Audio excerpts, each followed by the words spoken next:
Let's see here. Set that up. Boom, boom, bang.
Look at this fucking cocksucker, bro.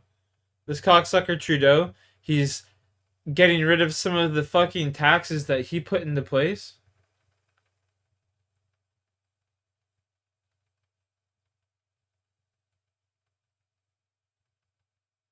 Like, get the fuck out of here, bro.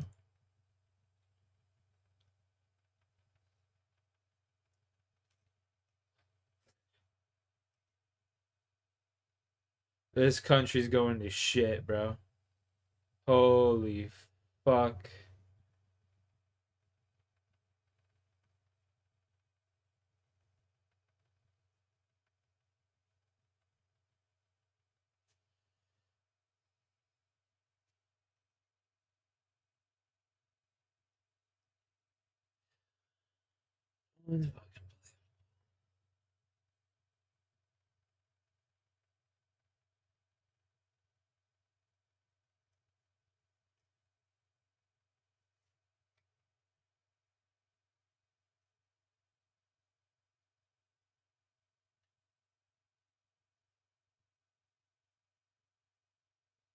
Hmm.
A Seattle woman allegedly bludgeons her father to death with an ice axe after he refuses to turn the lights off in their home. When police arrive on the scene, she's disheveled and covered in blood, later telling first responders, quote, "It needed to happen today." Before all this, she was a manager at Jeff Bezos' aerospace manufacturing company. But she told investigators this month's election results pushed her over the edge. So much so that she attacked her father, sat alongside his body watching him die, and later clapped out of happiness when first responders arrived to the scene. I'm Sierra Gillespie, and this is Law and Crime News. We're taking a look today at a really tragic case out of Seattle, Washington. This is our suspect, 33-year-old Corey Burke. She was already kind of in the public sphere before all of this because of her marriage to transgender writer Samantha Lee Allen. You may know Allen as the editor of the Condé Nast transgender news publication called No Ben, idea what any of this or as shit the is. author of Real Queer America, LGBT Stories from Red States. Burke also had a high-profile career, working as a training program manager at Blue Origin, which is Jeff Bezos' spacecraft company. But on November 5th, election night, all that changed when police were called to her $800,000 home on the southeast side of Seattle. Neighbors called the police reporting that Burke broke all the windows in her house and was causing a disturbance. When Seattle officers arrived, there were large amounts of glass Bro, I shards hate in the neighbors. front They yard always and be doing the driveway of most. home. This indicated the windows were likely shattered from inside the house. According to court docs, as they approached I was the checking out residence, this they villa heard a in loud Italy. clapping sound from inside. That's when officers came face 100,000 to face with euros Corey Burke, who was covered in blood. for a little house out Officers in later Italy. described her appearance as disheveled, saying her hair was matted in the back, and in the front, it was stuck to I was her like, face holy with blood. shit, I might just A get responding one. officer reported Corey appeared to have a light layer of Either blood that or on I the save right another side of her 50,000 face, on her euros and get a cheek, under villa her in eye, and onto her nose. Spain She right on also the had a line of fucking blood ocean, on her you lower know? lip that was thicker and chunkier. This next part is a disturbing description. The officer wrote, quote, "The blood created a lip liner effect of blood just inside the curve of her lower lip. This is also where the hair from her head was stuck to the blood on her lip." Beyond that, Burke had scratches on her left hand and fingers. She was wrapped up in a blanket. When officers approached Burke, they asked what the clapping noise was. And Corey reported to Officer M. Roy that she had been clapping inside her home because she was happy, so she started clapping. She then told officers she wasn't sure how she'd broken the windows in her house or where the blood on her face came from, but she did say officers were not allowed inside. At this point, officers decided Burke needed to be seen at the hospital. According to court docs, they planned to detain her under emergent detention of the Involuntary Treatment Act. Basically, Burke's current state was off, and officers felt she couldn't care for herself and may be a danger to herself or to others. That's a scary As Burke act. was taken from the scene in an ambulance, neighbors approached the police, Who's fit deemed telling to them Burke's decide father, that, you know? 67-year-old Timothy Burke, Just also on the whim lived of in the home. fly? Like, Neighbors reported that Tim, quote, had a list of medical issues. They also reported that Tim did not leave the home often. This info concerned the officers, so they entered the home in what they called a community caretaking capacity, basically to make sure Burke's dad was inside and safe. In a lower level bedroom, officers located the body of an older white male lying face down on the carpeted floor. This man, later identified as Timothy Burke, was unconscious and had cuts on his left side, back, head, and ears. He also had what appeared to be a bite mark on his back. Once upstairs, police found a silver and blue ice pickaxe laying on the floor. The axe had blood on it, and soon officers determined it's what Burke likely used to murder her father just before they'd arrived. This is a really tough story to talk about, but I think it's one that's important to tell. And one of the reasons we're able to do that is because of our sponsors like OG. OG is a free all-in-one business management yeah, what a way software to with transition tools to the help you run- sponsor. And that she knew there was something important about Election Day. Burke also noted that she was overwhelmed, saying she was working to set boundaries with her father about his emotions. About this, she said she wanted to help people change their attachment to their parents. She stated that she herself felt hyper-focused and disorganized when it came to her own attachment to her father. Here's where things get really intense though, and this is a direct quote from the affidavit. She then began to cry, saying she was upset because she thought she had acted too soon. Corey stated that tonight, when her father started arguing with her about the lights being shut off, that she just freaked out. Corey whispered to me, "Will it help?" I responded with yes. Corey then whispered, "I killed him." Burke told officers she was triggered when her father refused to turn off the lights, and she was upset about the election results, saying, quote, "Well, now the president is going to be Donald Trump."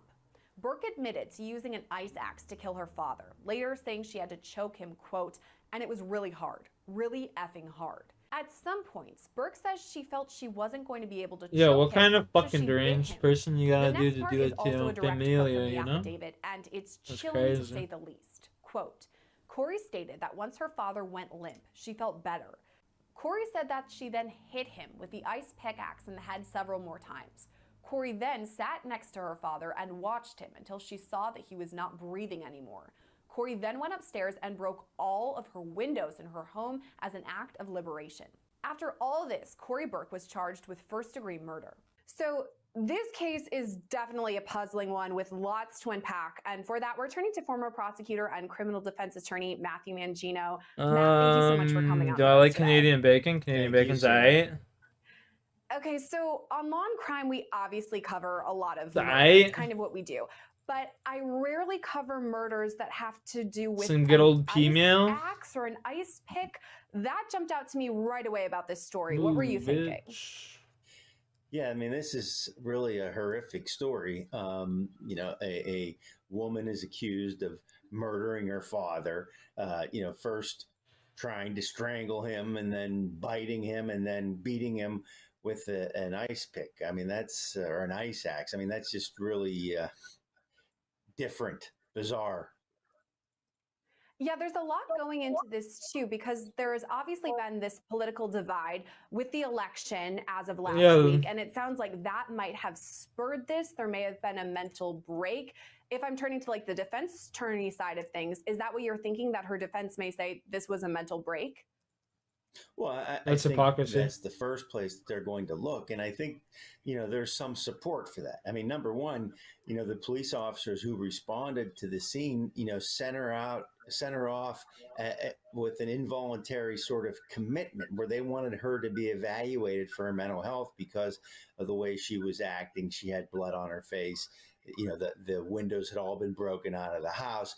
You know, so even the police recognized that there was something amiss with regard to Corey Burke. That's going to be something that the defense is really going to want to explore as in much detail as they can, because, you know, it may be a mental breakdown. You can Canadian bacon's just P-mail bacon, bro. You can buy it in the US as well. This is something we've talked about quite a bit throughout Law and Crime, but explain it to me a bit further, and maybe for audience members who don't exactly know. This would mean that at the time of the murder, Corey Burke was mentally incompetent to understand what she was doing. Is that right? Well, yeah, in a sense. It's just really P-mail bacon. Different ways of looking at it. You know, one would be insanity. Okay, so an insanity defense requires that the accused didn't understand the difference between right and wrong. When they did what they did, they were totally, you know, disconnected with reality. You know, they thought that the victim was, you know, a wild animal or was an alien, you know, and what they were doing was completely justified. That's insanity. And insanity is rarely used, and it's rarely successful, quite frankly. The other issue is mental illness. So is she suffering from some mental defect where maybe she it's called did understand retardation. the difference between right and wrong, but she was so burdened by this mental handicap, this mental illness, that she acted out in a way that, you know, she knew was wrong, but she couldn't sort of control that impulse. The difference between the two, and in some states they have, for instance, a plea of guilty but mentally ill, which has its own sort of set of guidelines in terms of sentencing. The other thing about mental illness is that it could be a mitigating factor when it comes time for sentencing. It may not justify the conduct, and it may not eliminate responsibility for the conduct, but it might impact how harshly you penalize somebody for acting who was acting under a mental health issue. I'm glad you brought that up and kind of explained it for everyone, because I definitely wanted to touch on the mental health side of things, because it does seem to be involved in this case. But if we're taking a look at the specifics of the case itself, a lot of things really jump out to me. I mean, we talked about this ice axe, but throughout the criminal complaint, there's so much more. I mean, she's literally caught red-handed with blood on her hands, on her face when first responders arrive. And this part was strange to me too. She was clapping, and she later told investigators it was because she was happy. She knew that her father had just been killed and she was happy. What do you make of that part? Well, yeah, again, she's I fucking think that crazy. goes directly to her mental health.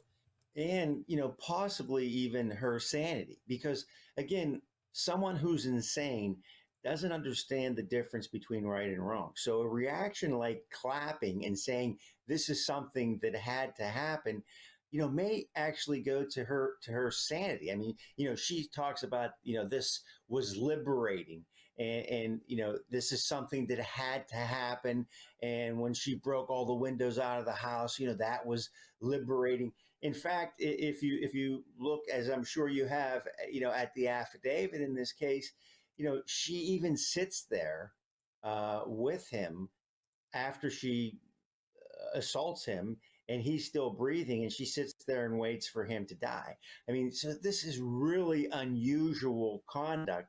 And does it rise to the level of insanity? Because I think that's something that really has to be explored here.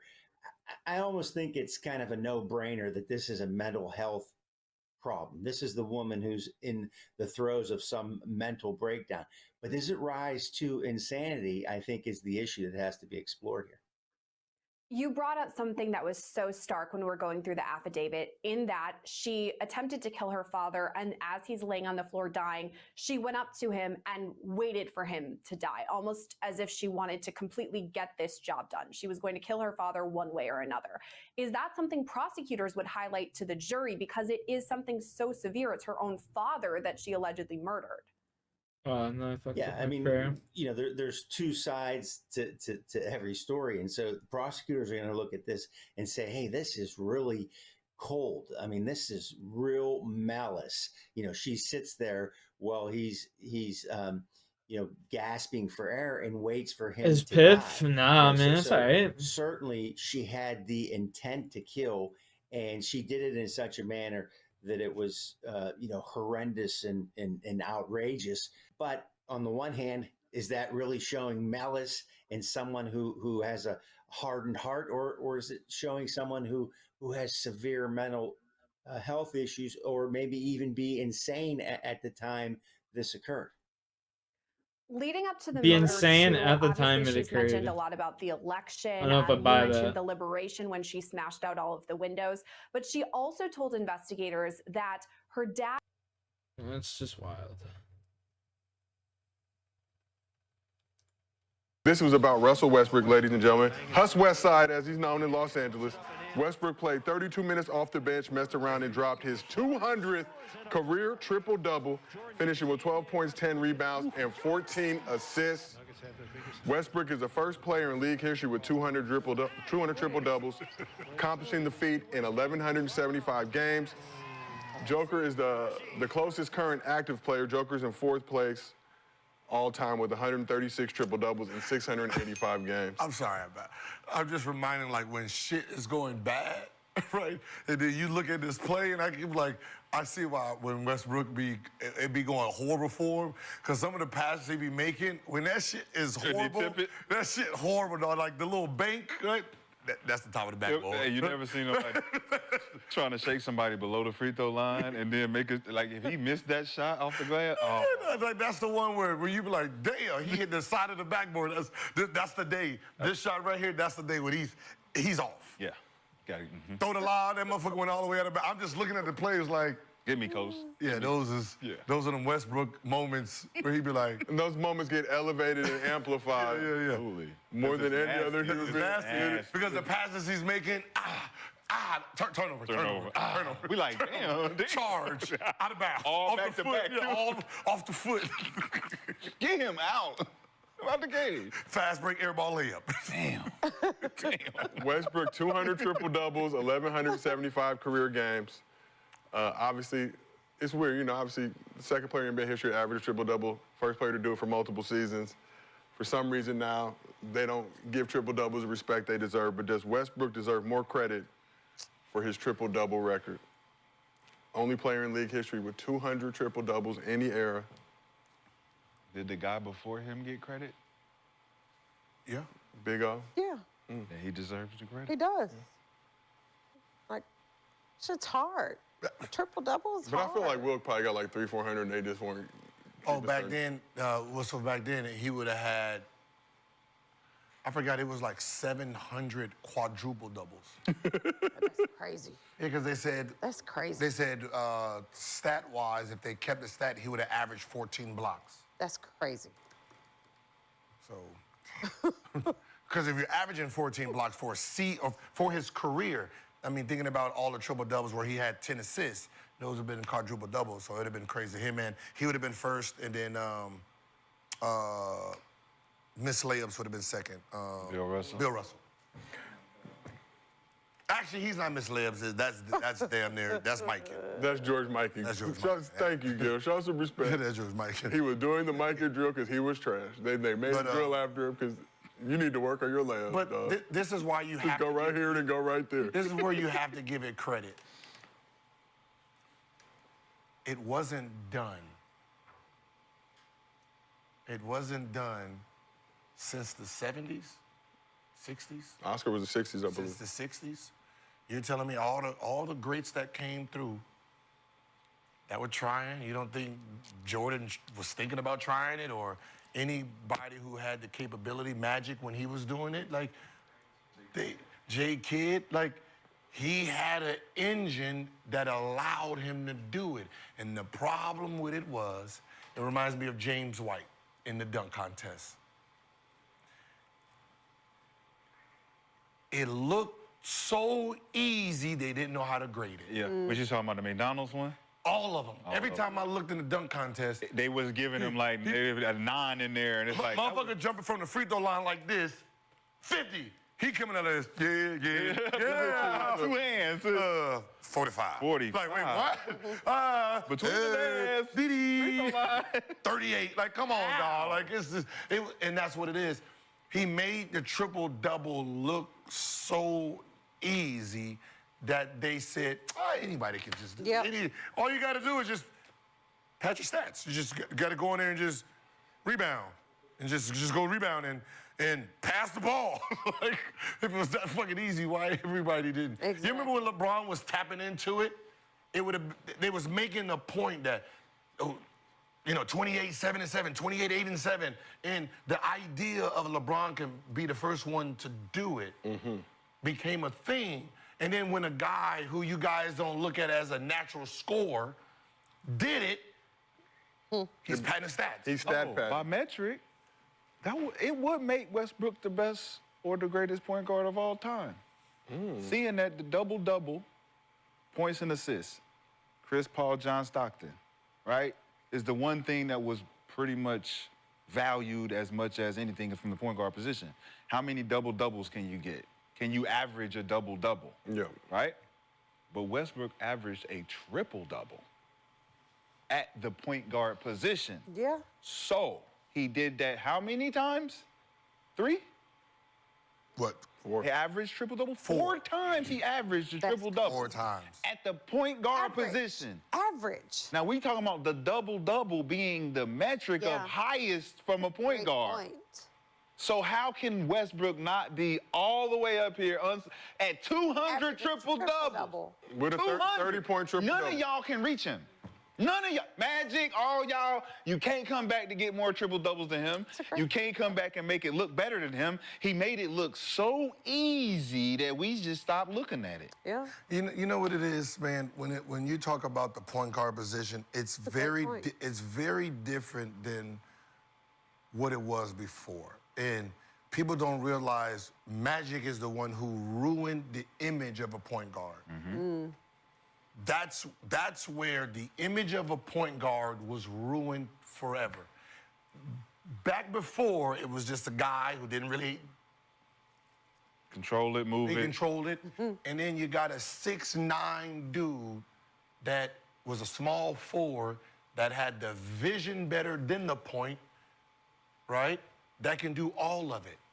And because he was so unselfish, everybody wanted that. That is a unicorn. You can't get that. Right? You can't get Michael Jordan. You can't get Shaquille O'Neal. You can't get LeBron. You can't get Kobe. You can't get Wemby. There's just fucking people you just can't recreate. but that was the problem. They wanted this purity of a point guard who passed the ball, but they didn't realize it was a small forward who just had fucking vision. Just like Jokic. You can't find another center that's going to be able to do what he do. So don't go there looking for it. Because you wasn't looking for it when it came. Right. That was his ability. So then when you talk about the original point guard assessment, you're looking at John Stockton. So John Stockton, Isaiah Thomas. It was the smaller one. Oh, what Like, the fuck? if you're saying he a unicorn, let's take him out. Swap?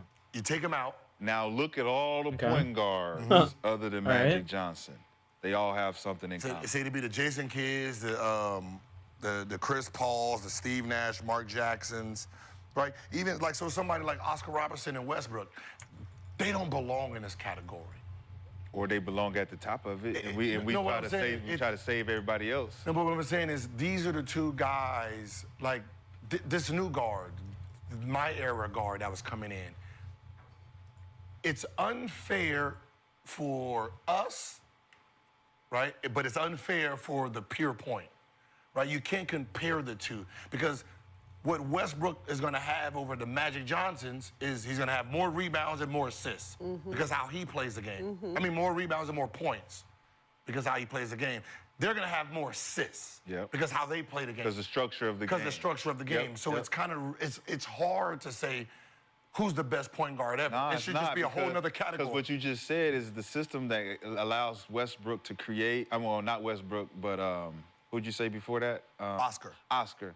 So when you're looking at how Westbrook creates, not with his structure, but with his athleticism and his speed, and he gets down court, he can get the easy man open. That attributes to his IQ level. He doesn't need the structure to get the assists. He can still get 10 assists a game. He can still get 10 rebounds a game. So my thing, knock was on Westbrook, wasn't on him, it was on Steven Adams. Because if you got a rebounding big and you're still getting 10 boards, that says something different than your big averaging 6 or 7 or 8 and you're averaging 11 or 12. That means that he's doing what Jason Kidd was telling people to do: box out, go. I got the rebound. We'll push ahead. The Brook Lopez. Yep. I'll box my guy out. You get the rebound. Yep. Right. It's. I got a new outlook on the point guard position now that It's just a weird, like, I like, if somebody asks me and they think it's weird, but Yo, it's Paul, the what's only way good, I man? can make it make sense. The best point guard is Magic, right? Now, if you say the best guards, that means now my combo type of guards can go into the category. I will have Steph in front of Magic, right? So I would say, Steph is part of my top 5, but Magic is my #1 point guard. I'm like, how's that? Because the purity of the point guard position is this, right? He added something that this guy didn't have. This guy has something he don't. So they can't compare to each other, right? I can't compare Shaq to Jokic. 2 different skill sets. Yeah. You know what I mean? Like, so there's things you're gonna be. Jokic is gonna have more assists than Shaq. You can't do that because that's what he's adding to a game that wasn't here before. statistically, stat man, That is me. Russell Westbrook is the greatest point guard of all time. Statistically. There's no debate. Statistically. Yeah, if he's averaged a triple-double. Statistically, there's no debate about No, it, right? you're right. So let's say If you're talking about, the ability shit that we do have an argue about, where Steph's in there and all the other ones, and we got to actually have a conversation about Magic really being in there as a point. I'm like, okay, now we have a conversation. But statistically, if we go like LeBron being the greatest from a statistical, we can't debate it. Like, Steph, he's 22, number one. 22, 8, and 7 in his career. Westbrook, 22, 8, and 7 in his career. That's 1,175 games. Obviously, those numbers. Whoa. Then he wouldn't be statistical. Okay, so I guess we have to do it just how like underdog does it, right? That is, where you do it by totals, right? What is the totals you bring into the game? Meaning anybody like let's say Steve Nash averages 17 and 12, right? So you're sitting around about 29, 30-something points plus a little rebound. So his totals would be like what, 41 maybe? yeah, like 36, 37. Yeah, so but with a little bit of rebound, so and then add some 3. Oh, you're saying points, rebounds, assists. Okay, points, you saying assists, add and that. rebounds. Okay. Now they have to do it like that to see who generated the most production now you're talking about you're sitting here with the Luka. But then Because remember, Luka got the point. Doing points, rebounds, and assists, or are you adding defensive efficiency? See, the problem is the defensive efficiency is so you got Magic because 20, 11, and 7 in his career. So 20, so his 20, points, 30, rebounds, assists. so he's sitting around about 40-something points.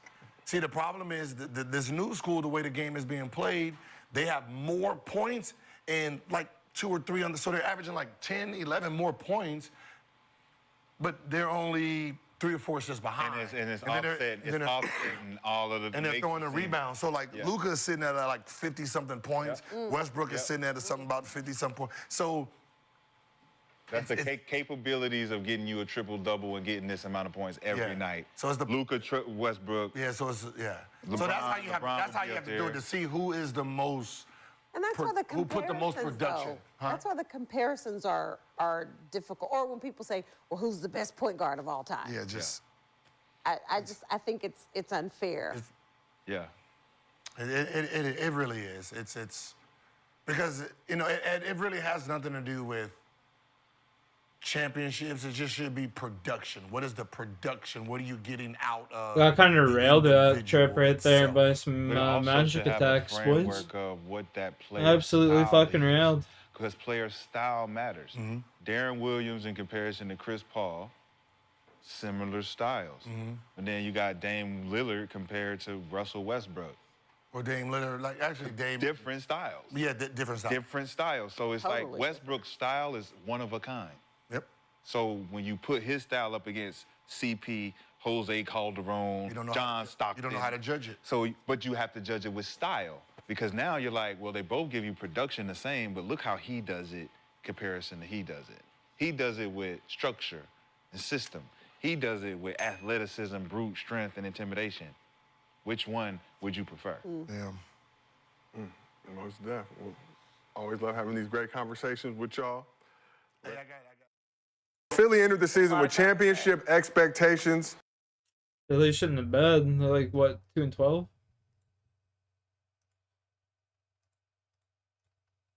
Michael's is trees I've never seen in my neck of the woods. I am taking you home. Heartbroken. Oh,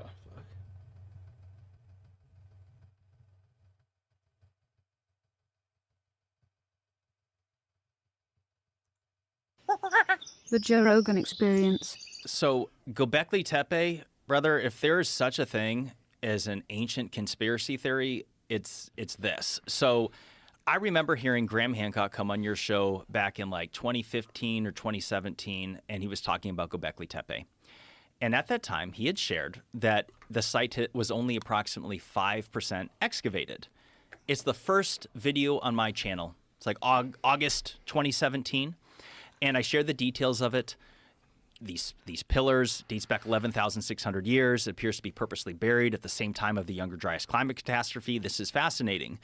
And, you know, excavations were continuing. So I'm like, okay, I'm going to backburn this topic of Göbekli Tepe for a little while, let them further their excavations, and I'll revisit this later when there's something new to share. So I haven't watched an earlier episode this of Joe summer, Rogan in a I'm while. like, all right, let me revisit Göbekli Tepe and see what's new there. And I was astonished to learn that 5% figure was still the same. Have you heard this? Yeah, I've watched your videos on it.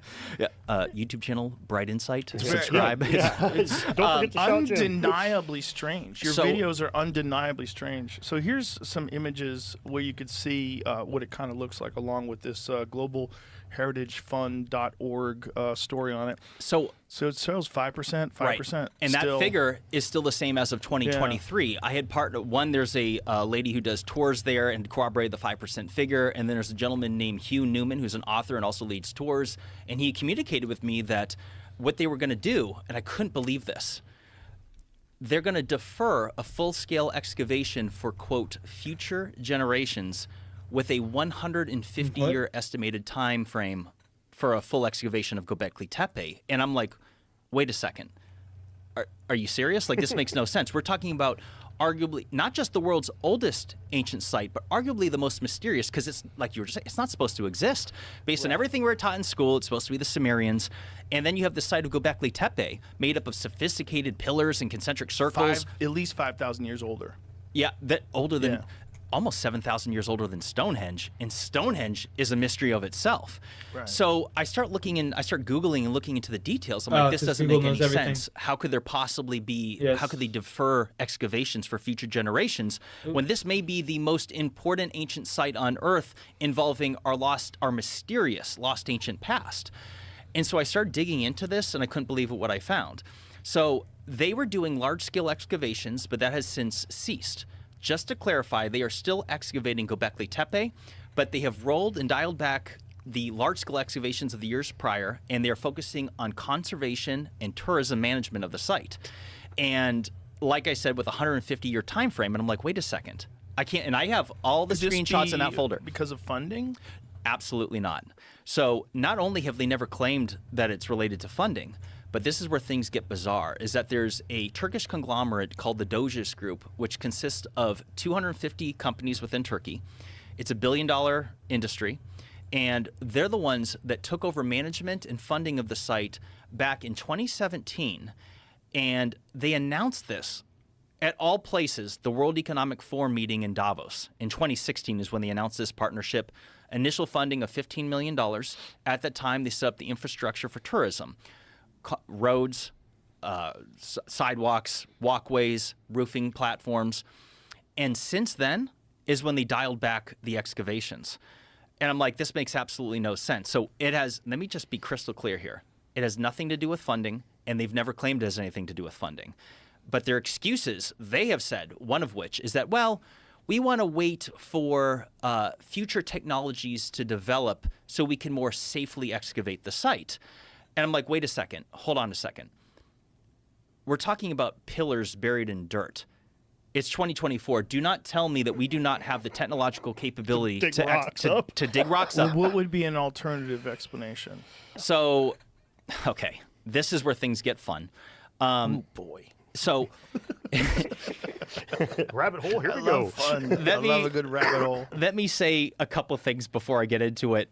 One of which is that them saying that they're waiting for a future technology to develop to safely excavate the site, I'm like, what type of magical shovel or pressure water hose are we talking about here? Vacuum, a dirt vacuum. Right. And since they're saying that they're continuing to excavate the site today, since they're saying they continue to excavate the site today, I'm like, well, which is it? Are you saying that you're doing so in unsafe methods? And I already know that's not the answer, because there's been no issue with destructing the site from digging it up. It's not like they broke a pillar and like, oh, dang, wait a second, we need to walk this back. We're not doing things safely. Right. That's not the case here. So there are a few explanations here. Okay, here's what I want to hear. So one of which he is very politely said, "You've said this 3 times already. Fucking say the story." The most logical explanation, this is the less conspiratorial one, which is that it has to do with money. You have this Turkish conglomerate of people that are saturated with members of the World Economic Forum. For example, the CEO of the Doges Group is a longtime member of the World Economic Forum. Let me backburn the World Economic Forum for a half a second. They're business people. They took over the site, and it's all about money now. Back in 2019, Göbekli Tepe had approximately 19,000 visitors yearly. Now it's at 500,000. Their focus, if nothing else, they're just trying to bring revenue in. It's all about money. Yeah, they don't care about excavating the rest of the site. $15 more million, it's not going to bring $15 more million in revenue. Right, and they just want their money back. Okay. Right. Okay. But I'm like, well, that makes sense. It does make sense. To weigh in on that real quick, it also, the mystery plays, that site is probably the second most popular place on the planet with people like ourselves.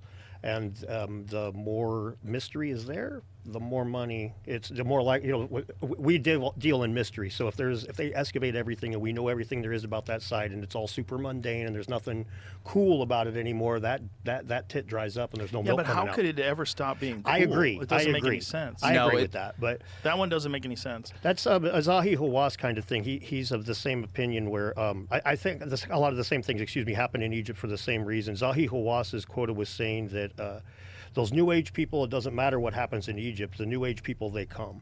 It's about tourism. Ever since the Arab Spring, tourism in Egypt's been lower. So I think a lot of the same, we're going to talk in a minute about the hidden chamber in the pyramid that they've located and still haven't excavated for whatever fucking reason. I think that might be part of it. If you want to get super mundane and not conspiratorial, it's just a simple.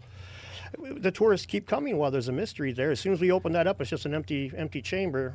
I mean, Yeah, So- I don't buy that. 'Cause Me I think either. The mystery of the structures themselves that we have completely excavated is just so fascinating. So let me be clear on Göbekli Tepe.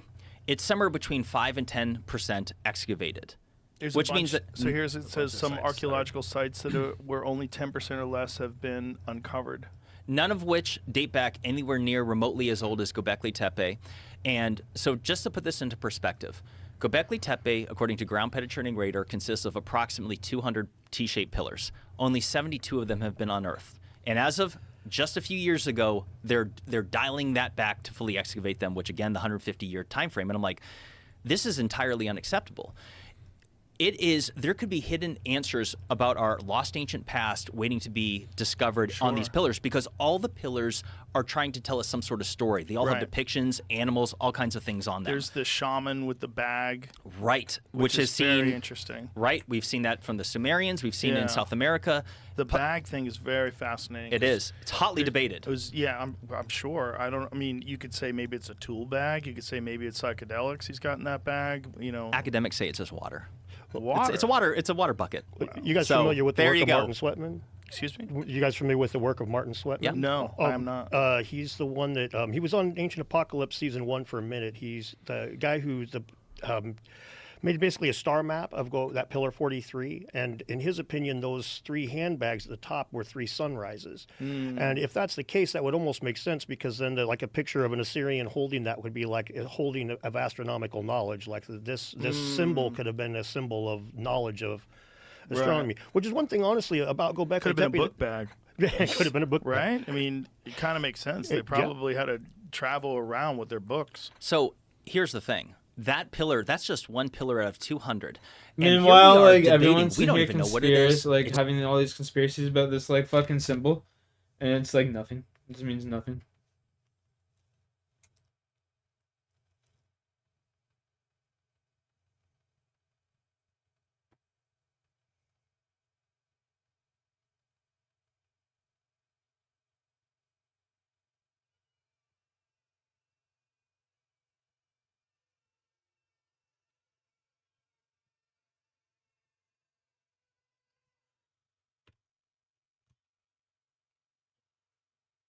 Oh, you were back to watching it? You It's have, all conjecture. Pull that up, Jamie, so we Oh, can see what boy. that pillar looks like. So this Göbekli Tepe situation is far more bizarre than we've described so far. I think the logical explanation, though, is that you have massive tourist revenue coming to see it as is.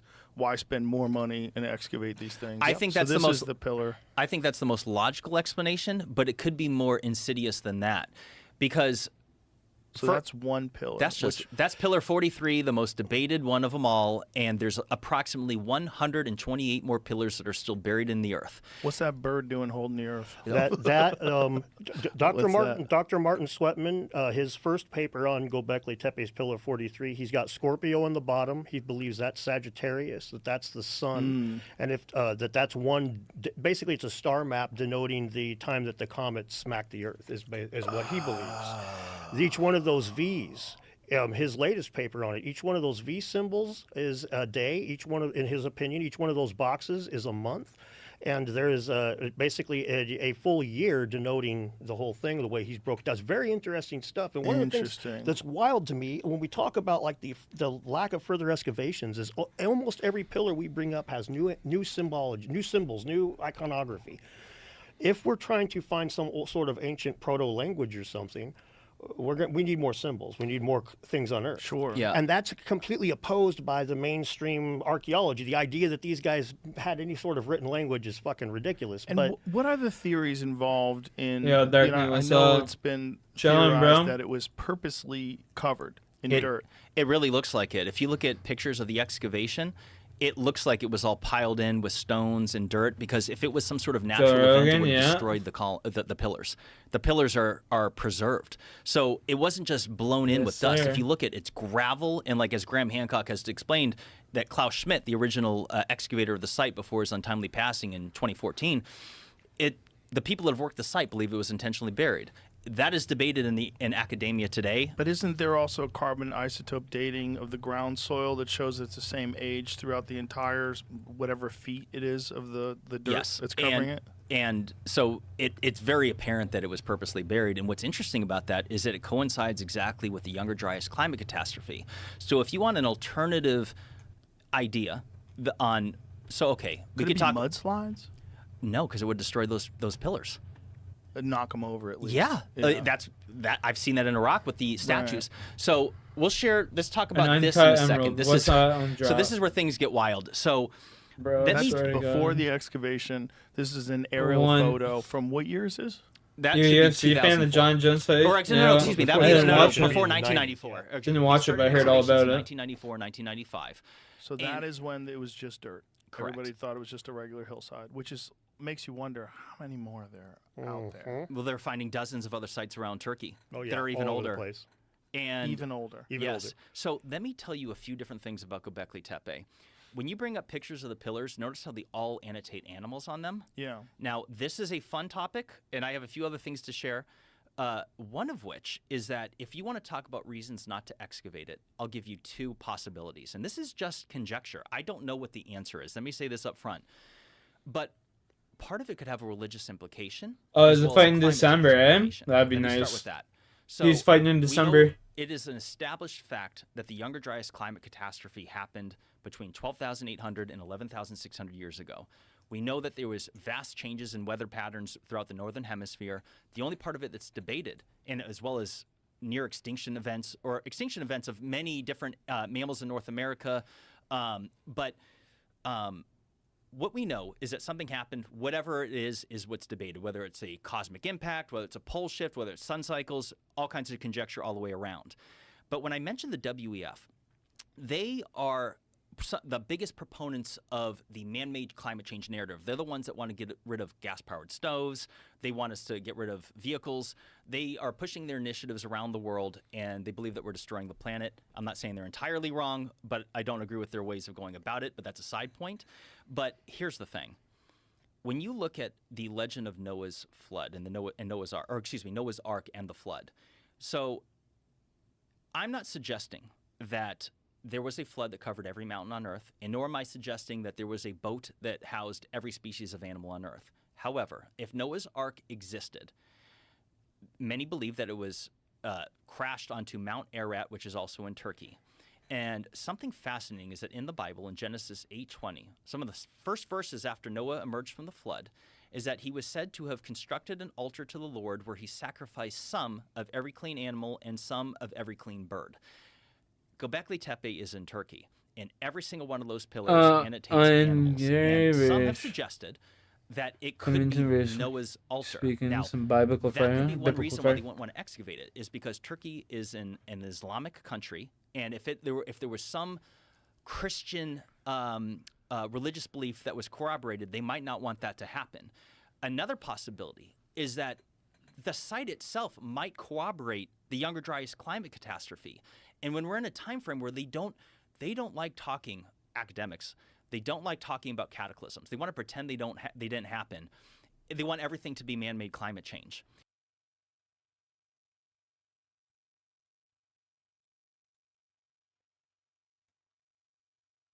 Oh, what episode number is this? The Joe Rogan Experience. Number 2231. 2231. With Jimmy Corsetti. Jimmy Corsetti 2000, what was that? 2231. 2231. There you go. No worries.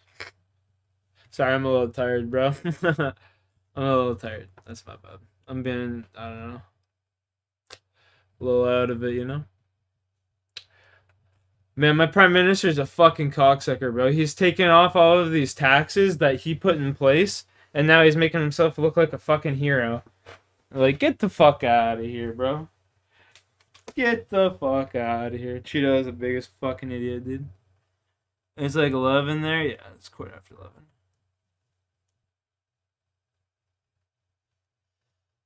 Yo, I'll be right back. I'm gonna go grab a glass of water, man.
Myself a fat bowl of ice cream too, boys.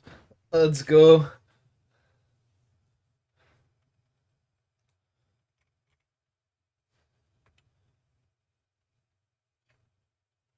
Mm-mm-mm-mm-mm.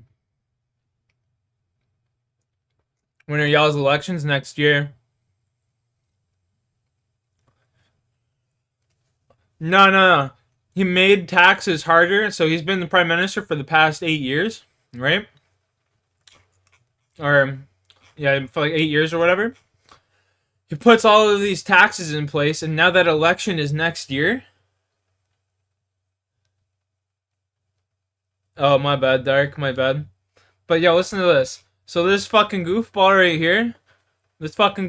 here, Trudeau, puts all these taxes in place, right?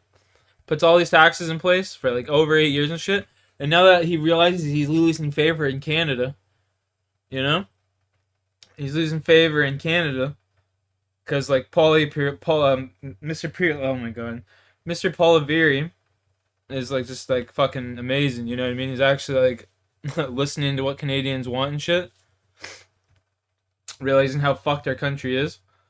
And yeah, and so Trudeau realized that like, oh my god, you know? Elections in a couple, like, well, literally next year, I better pull off some of these taxes and make it look like I'm, you know, have these people's best interests. So you'll vote Paul next year? Fuck yeah, bud. 100%. 100%, buddy.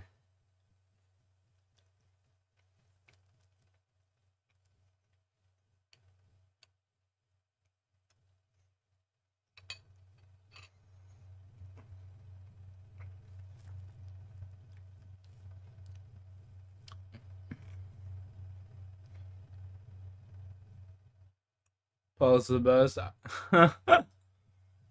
2-12 mark just so happens to be the worst record in the entire NBA, and they are currently sporting the fourth worst net differential in the entire league. That's when like Canada starts just going downhill. They don't have an absolutely obscene amount of money committed to any of these players.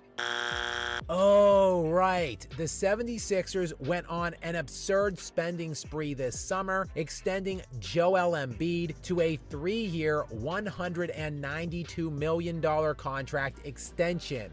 Just an outright ridiculous number, more undeserving than his pity MVP award from 2 seasons ago. Not only has Embiid never been out of the second round of the playoffs, he can barely even make it to 60 games played during the regular season.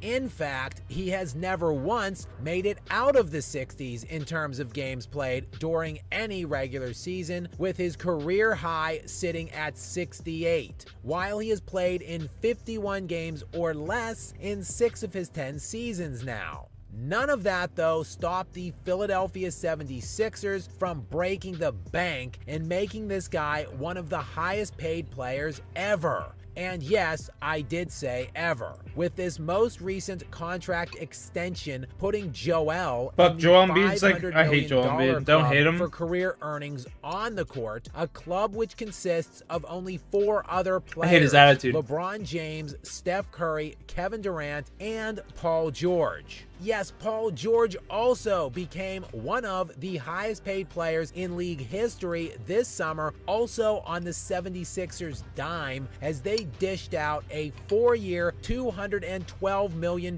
deal this summer for him. But wait, there's more, because the Philadelphia 76ers also dropped a 5-year, $204 million contract extension on Tyrese Maxey also this summer. That is $608 million committed to 3 players within the span of a month, and 2 of which who can barely play half of the games. Accordingly, Paul George has played in just 7 of the 76ers' 14 games so far this season, and he's while out for another couple months. Embiid has played in only 4 and has looked like stone cold ass when he has suited up. Embiid currently sporting season averages of 19.8 points, 7.5 rebounds, 3.3 turnovers, assists, and 3.3 Joel is a crybaby, I agree. per game on 38% from the field and just under 17% from the 3-point line. Yo, you have a good night, Paul. Appreciate you, bro. While things took an even uglier turn following their loss on Monday, one of the worst losses you can possibly imagine, losing to the Miami Heat by a score of 106-89 in a game they actually led by 19 points in. What? What? A 17-point loss in a game where they blew a 19-point lead. At the time, it was the Sixers' 4th straight loss, and it resulted in Kyle Lowry calling a team meeting which included all of the players and coaching staff. And according to team sources who were in the meeting, Tyrese Maxey went at Joel Embiid, challenging him to be on time for team activities, saying Embiid is late for, quote, everything, and that it is having an obvious impact as it pertains to the team's current struggles. And what? The 4th highest paid player ever at just the age of 30, who has barely played in 60% of the career games he has been eligible for and has never been out of the second round a single time, should be showing up in a ski mask to collect his bi-weekly paychecks. Yet, he can't even be bothered to show up on time for practice. What are we talking about?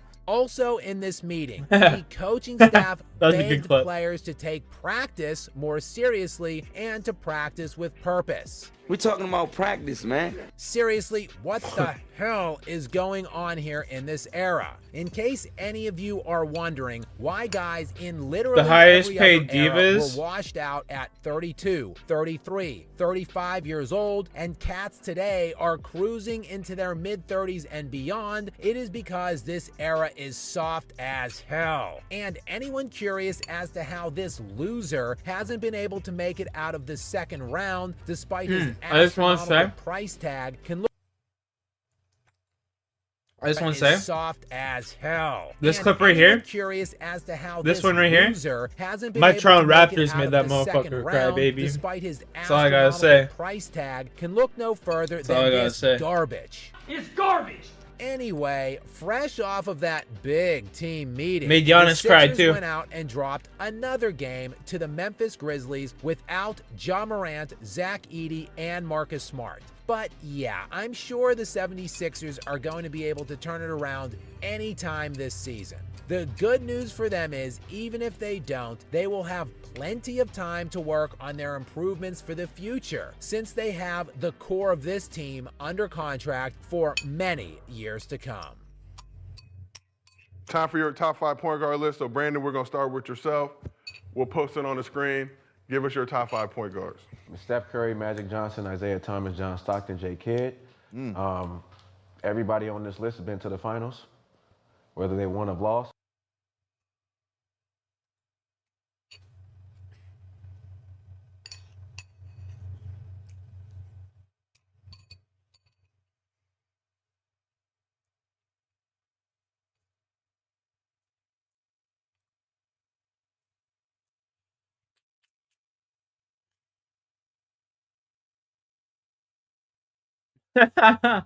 Speaking of Toronto Raptors, LeBronto, bro. Oh god.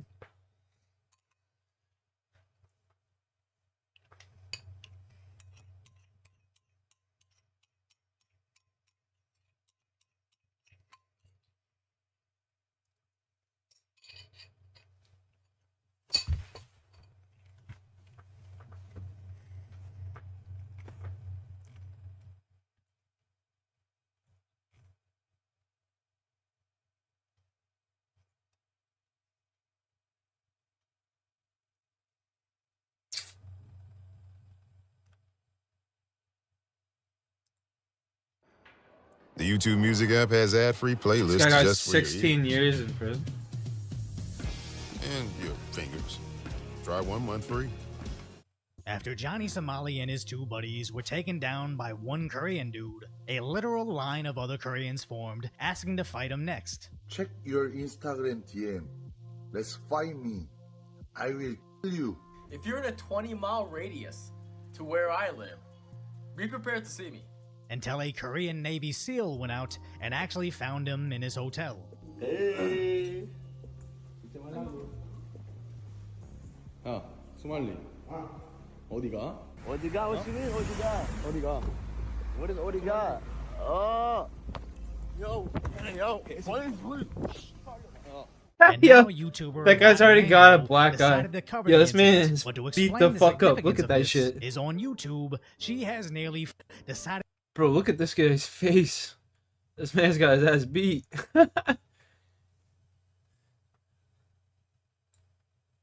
to cover the incident, but to explain the significance of this is on YouTube. She has nearly 4 million subscribers, with 1.8 million views on this video in the first week. And even though I've seen similar numbers recently, Rotten Mango or Stephanie Sue is in the top 100 on Apple Podcasts, and even ranked number 17 on Spotify with the second most watched true crime podcast. So even though me, Asmon Gold, and Abba and Preach have received millions of views covering Johnny's descent into internet obscurity, we all kind of sit under the same umbrella online, sharing much of the same audience and repeated viewer. But Stephanie Sue in the Rotten Mango podcast introduces Johnny's crimes against Korea to millions of other more offline people, which is only going to apply further pressure to the Korean government to do something very uncharacteristic and absolutely throw the book at an American, as something like 16 years in prison is on the table. And although it seems silly that a podcast documentary can actually impact the outcome of a court case, just remember how R. Kelly's crimes were basically an open secret for several decades until Lifetime made a documentary about him, reminding the public to demand justice. As this even has NBC News reporting on Johnny Somali or Ramzi Khalid Ismail, with Dexerto stating he's facing up to 7 years in jail for sharing AI-generated content, putting his previous actions under a microscope, which now may actually lead to terror charges. I hope those $3 super chats were worth it, as he's been basically begging for international notoriety, and now he's put both himself and South Korea's justice system in the spotlight. So if they want to avoid advertising themselves as spineless jellyfish to the international community, further inviting more unemployed behaviors to plague their streets, they're gonna need to lock up Johnny for a very long time, as those videos might actually be his final goodbye to the internet. That's why it's great we have the sponsor for today's video, Raycon.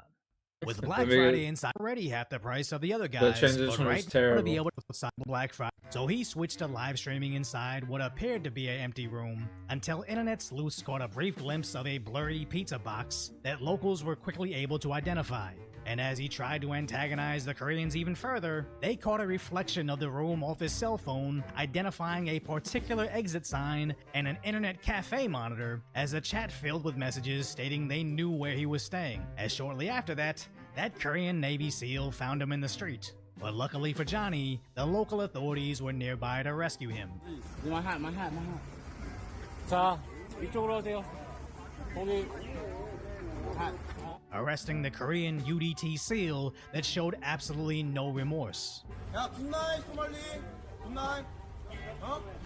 And to my understanding, that guy had his bail, luxury hotel, and upcoming legal fees crowdfunded, as he's basically seen as both a local and international hero, just as I predicted would happen years ago. So being afraid to live stream anything but audio, he's resorted to essentially hosting conference calls on X, as these could barely gain a couple hundred listeners, which is a huge drop off from his thousands of video views and the millions of people who would tune in to see him find out, which again was another one of my predictions, that he would slowly slip into internet obscurity, as he provides nothing of value other than internet fame and fortune for whoever can find him in the streets, or for insanely famous podcasters to make thousands, if not tens of thousands of dollars off of. As I imagine she'll get at least 3 million views, showing a new side of the internet, exactly why he's despised by everybody else. And he starts stripping off his shirt. He's trying to dance all up on this female figure, rubbing baby oil onto her, and the Koreans are screaming at him in Korean. And to make it worse, that statue is supposed to be of a kid, which may make his dance a much more serious crime. So at least to Johnny Somali, worst case is he streams that garbage to a couple thousand people on the shadiest streaming site online and nobody notices. And best case, I guess, is he's featured on the #2 crime podcast in the world. Then the mainstream news media picks it up, and now you're going viral for making a video doing very suggestive things to a statue of a kid that was specifically made to commemorate how foreigners committed crimes against kids. So he thought he was being funny to idiots online when he was really reopening one of the most sensitive issues in South Korean history and now making it about him. And speaking of sensitive political issues, after he was streaming alongside some girl, recording himself vandalizing another guy's home, Johnny later displayed to his live stream AI-generated videos of him hooking up with a female streamer, which violates a brand new bill specifically made to charge people with those videos up to 7 years in jail. So some Korean politician is about to boost their entire career off this incident, as there was never a worse time to be this ignorant to local laws. And I don't think Johnny's intentionally speedrunning going to prison, but if he was, I don't think he would do anything different. As Dexerto previously reported, he was facing 10 years in jail, which started from his first charge of causing a commotion in a convenience store that in comparison was one of his more milder offenses that he recorded himself committing. Stupid. You. You Chinese. But just like in Japan, he'd been bothering their citizens for a while, until the This guy's authorities wild, arrested him man. over something What a simple loser. as trespassing into a construction site. Now, the Japanese made the mistake of letting him off easy, believing his lies and just deporting him. And the citizens are already And seeing just the effects of deporting his allowing ass. foreigners to completely disregard your culture, which is why I think Korea has to absolutely throw the book at him, as not only did the entire world see some idiot twerk and pour baby oil over a statue of a little girl, but also violate a brand new law specifically made in response to public outrage over deepfakes. This case is becoming so high profile that if they don't imprison him for at least half a decade, they're basically broadcasting not only to Koreans, but the entire world that their laws actually don't mean anything. And other streamers know this, as Legal Mindset is begging people to come forward. For example, the people that he sexually harassed, you need to go file a complaint. Right now, the system looks at how many charges are there. If this guy gets 10, 20 charges against him, he's screwed. As the convenience store wasn't the only place he bothered workers, he also bothered other streamers, he bothered random buskers, he and his stupid Korean friend bothered random girls in the streets. Hey, girl, you want me on stream? My friend stream. Even following them into stores. Why did you run back in the store, bro? Well, I'm about to crash out. I'm about to crash out. This your friend right here? And shouting at old ladies just begging for change. Get lost. Get the on. Come on. As much as I think Johnny and Johnny Jr. are losers, I think that Korean dude that follows them around for secondhand clout is the most pathetic person I've seen on the internet. So I feel no sympathy for him, as he may have legal issues of his own, and he's pretty much earned it, hanging out with a guy that literally despises his entire existence. I like to make content that makes people violent. I hate Asians. I think all Asians need to be exterminated. Somebody please put this on the news tomorrow. Yeah, Which that's this wild. too turns out to The be a fuck? crime in Korea, punishable by up to 7 years in jail. On top of the time he went into their subway system, broadcasting that he has a device. 나에겐 폭탄이 있다. 나에겐 폭탄이 있다. Which again violates local laws that could get him an additional 2 years in prison. So Dexerto said 10 years in prison. My math here adds up to 16, with some people even saying 29 years. But I guess the sentence length is irrelevant when Korea had an over 99% conviction rate. Now I understand long prison sentences isn't as common in Korea, but the justice system is more of a deterrence for future offenders than rehabilitating previous offenders. So this particular scenario has zero drawbacks when you can imprison someone for several years, then immediately deport him back to his home country. And although incarceration is incredibly expensive, it just might be worth the worldwide headlines of "Do not f with Korea. We got military-age men that'll beat you up everywhere. We got high-speed internet to live stream your beating from every angle. Then we let you rot in a box over laws Yo, you Daniel, never what's knew up? existed." And that message is priceless. So if you appreciate my concise, That was TOA. It was commentary alright. on the tragic status that is today's reality, hopefully It was I have a alright. subscription. Then This go check weekend out I the wanna video do a on solo exactly TOA. why you need to protect your country's culture before it's You too know? late.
TOA was alright.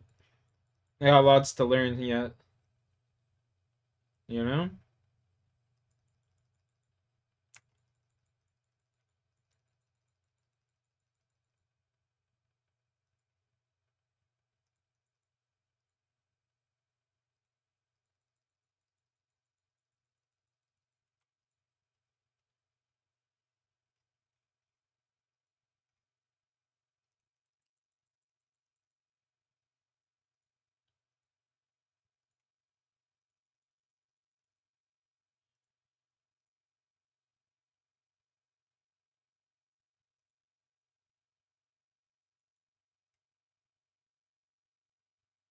Work a lot easier. I mean, work's always been pretty easy.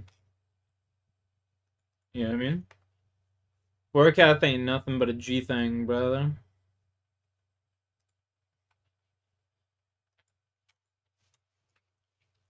Honestly, there haven't been too many bosses where I've sat there and been like, damn, this is hard. Other than like Tombs of a Mascot, you know?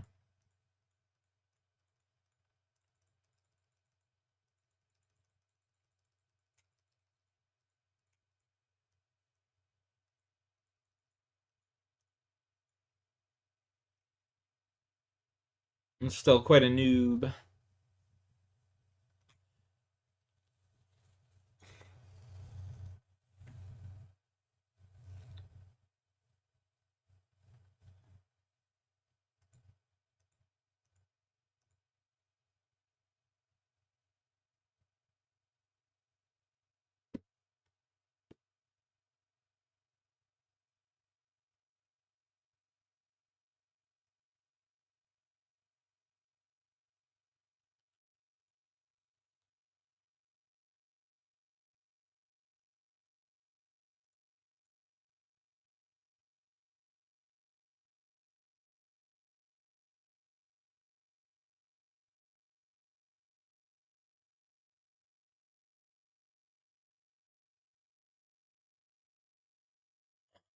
What other bosses do I go for?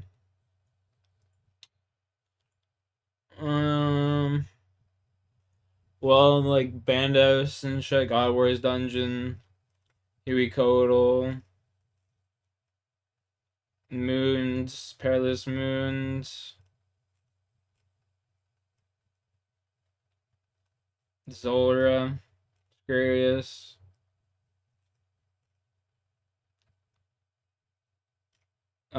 Winter Tide, if you want to consider that a boss.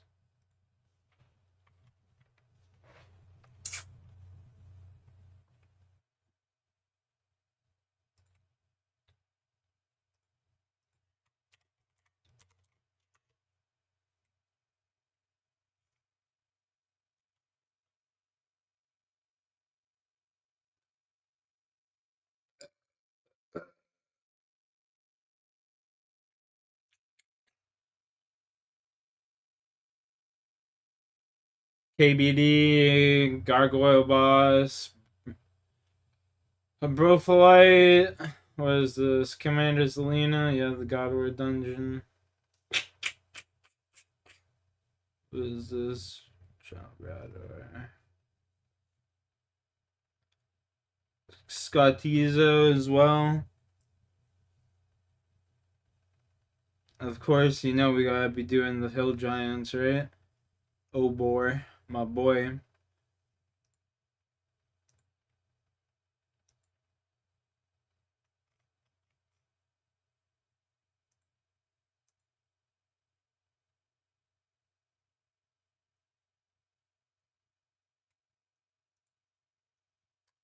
My boy, the Hill Giant Club.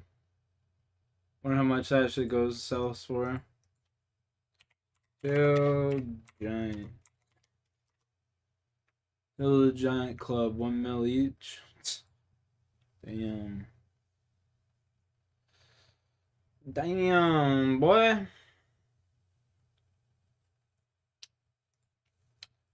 Well, chat, I think I'm gonna go to bed. I'm fucking tired. I'm tired. You know, it's just that time. Stayed super late the past couple of nights. I gotta fix my sleep schedule.